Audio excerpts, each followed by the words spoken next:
C'est probablement la réponse que j'aurais donnée il y a 2 ans si on m'aurait dit que je serais investisseur immobilier.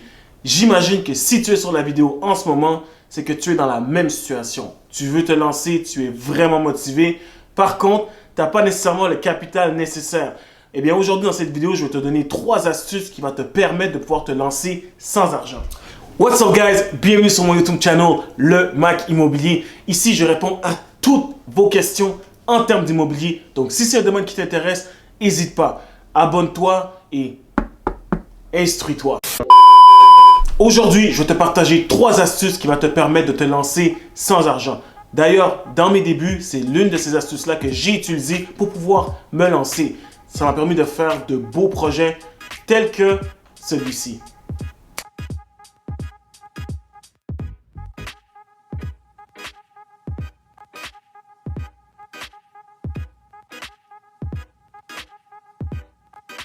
Quand même pas mal, right? Mais juste avant de rentrer dans le vif du sujet, je veux prendre la peine de t'expliquer les 2 types d'investissements qui sont vraiment populaires. Tu as le flip et le multilogement. Le flip, ça consiste à l'achat d'une propriété dans le but de la rénover et la revendre dans un court terme. Alright? Très important, dans un court terme. Alors que du multilogement, c'est l'achat d'immeubles à revenus dans le but de générer du cash flow et en général, c'est pour du beaucoup plus long terme. Maintenant que tout ça est clair, c'est très important de savoir lequel des 2 tu vas choisir. De mon côté, c'est le flip. Je me suis lancé dans les flips et mon objectif, éventuellement, c'est de me lancer dans le multilogement avec la liquidité que je vais accumuler. Alright? Le partenariat stratégique. Laisse-moi te mettre en contexte. Je vais t'expliquer un exemple par rapport à moi. Lorsque j'ai débuté dans l'immobilier, je n'avais pas la liquidité nécessaire encore une fois. Par contre, je connaissais quelqu'un qui l'avait. Et c'est qui cette personne-là? C'était mon client.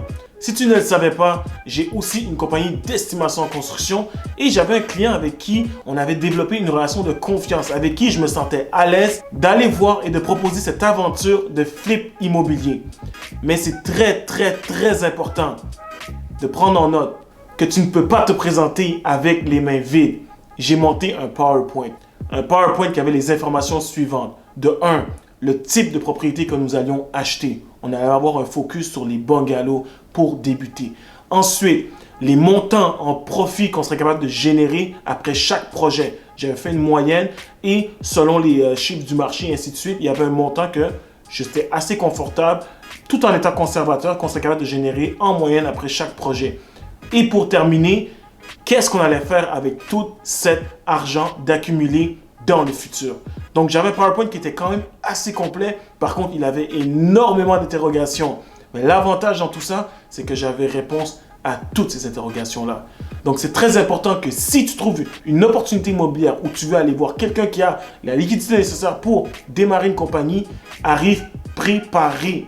Monte un PowerPoint, explique quel est ton objectif, comment vous allez atteindre votre objectif et bien sûr, qu'est-ce que vous allez faire avec tout cet argent-là. Alright? La revente d'offres d'achat. Qu'est-ce que c'est la revente d'offres d'achat?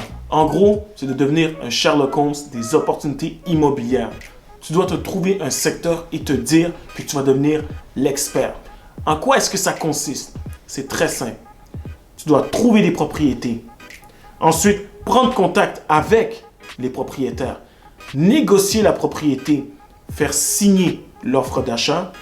Et une fois que tout ça est fait, revendre cette opportunité-là, revendre cette offre d'achat-là à des investisseurs qui ont les moyens de faire le projet. Avec ça, tu vas accumuler un certain montant et avec ces montants-là d'accumuler, éventuellement, tu pourras te lancer et faire toi-même tes propres projets. La mise en garantie. Qu'est-ce que la mise en garantie? Encore une fois, donne-moi un petit peu de temps, laisse-moi te faire l'explication et tu vas mieux comprendre. Prenons l'exemple que tu es propriétaire de ta maison depuis 10 ans. Ça veut dire que pendant 10 ans, tu as payé ta maison. Eh bien, mon ami, ce que ça veut dire, c'est que tu as accumulé de l'équité pendant 10 ans. Et tu peux te servir de cette même équité-là pour l'appliquer sur une autre bâtisse.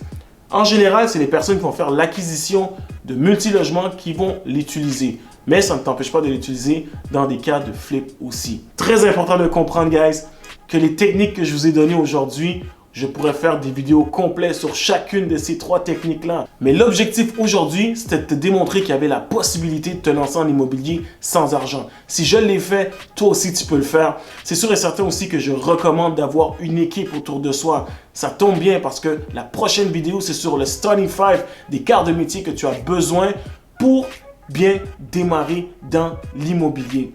Donc écoute, si tu as apprécié, tu as au moins appris une seule chose aujourd'hui, j'apprécierais un like, un partage et on se revoit dans la prochaine vidéo.